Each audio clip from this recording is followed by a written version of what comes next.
Bem-vindos ao nosso Deep Dive. Hoje, a questão é bem direta, né? Pois é. O que será que aconteceu com os 12 apóstolos de Jesus depois da morte dele? Exato. Como é que a jornada deles terminou? A gente vai se basear bastante nas tradições da igreja, sabe? Que são fontes muito ricas, né? Mesmo que nem todo detalhe esteja lá na Bíblia canônica. A missão aqui é tentar entender o destino final dessas figuras tão importantes. Uhum. E o ponto de partida já é assim bem forte. Parece que quase todos, menos um, tiveram um fim bem violento. É verdade. Morreram como mártires, né? Pela fé. Isso. Ok, então vamos desempacotar isso um pouco. Vamos, e é fascinante porque essas narrativas, mesmo sendo tradições, elas carregam um peso enorme, sabe? Sim, com certeza. Não são só histórias. São tipo testemunhos da convicção, do compromisso radical dos primeiros seguidores. Moldaram muito como a gente vê a força do cristianismo ali no começo. Vamos pegar uns exemplos conhecidos. Pedro, por exemplo. Ah, Pedro, a tradição é muito forte sobre ele ter sido crucificado em Roma. E tem aquele detalhe marcante, né? Que ele teria pedido para ser crucificado de cabeça para baixo. Exato, por não se sentir digno de morrer como Jesus. É o que dizem. E Tiago, o maior, irmão do João. Esse foi o primeiro apóstolo martirizado, né? Isso, decapitado em Jerusalém. Ordem de Herodes Agripa. Bem no começo mesmo. E aí, olha que interessante, tem o contraponto com João, o irmão dele. Ah, sim. O caso de João é diferente. Totalmente. Ele é a grande exceção nesse padrão de martírio todo. O único que não foi martirizado, certo? Isso.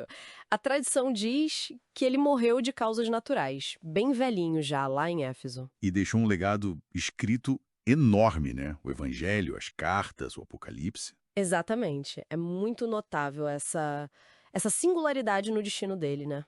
Considerando o que aconteceu com os outros. Pois é.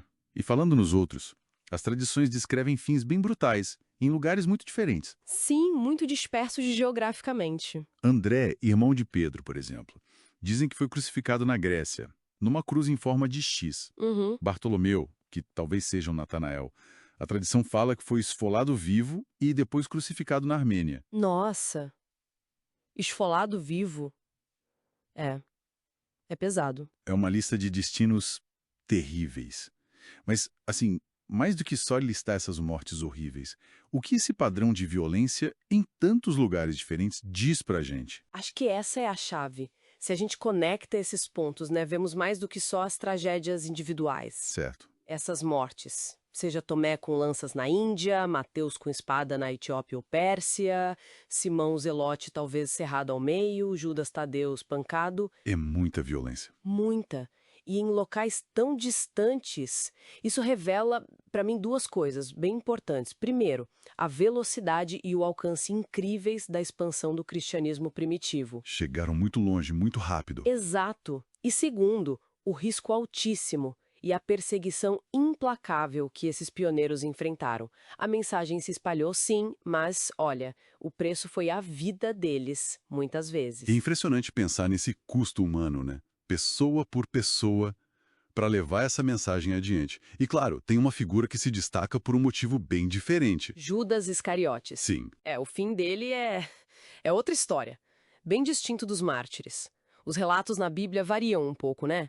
Enforcamento, um acidente horrível. Mas nenhum deles é martírio pela fé. Não. Ambos apontam para um destino sombrio, isolado, marcado pela traição e não pelo testemunho final de fé diante da morte. Então, essas histórias de martírio, mesmo que a gente não consiga comprovar historicamente cada detalhezinho, elas ganham uma força simbólica gigantesca, né? Precisamente.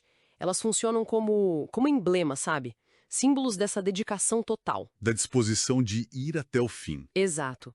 Representam essa disposição de levar a mensagem até as últimas consequências.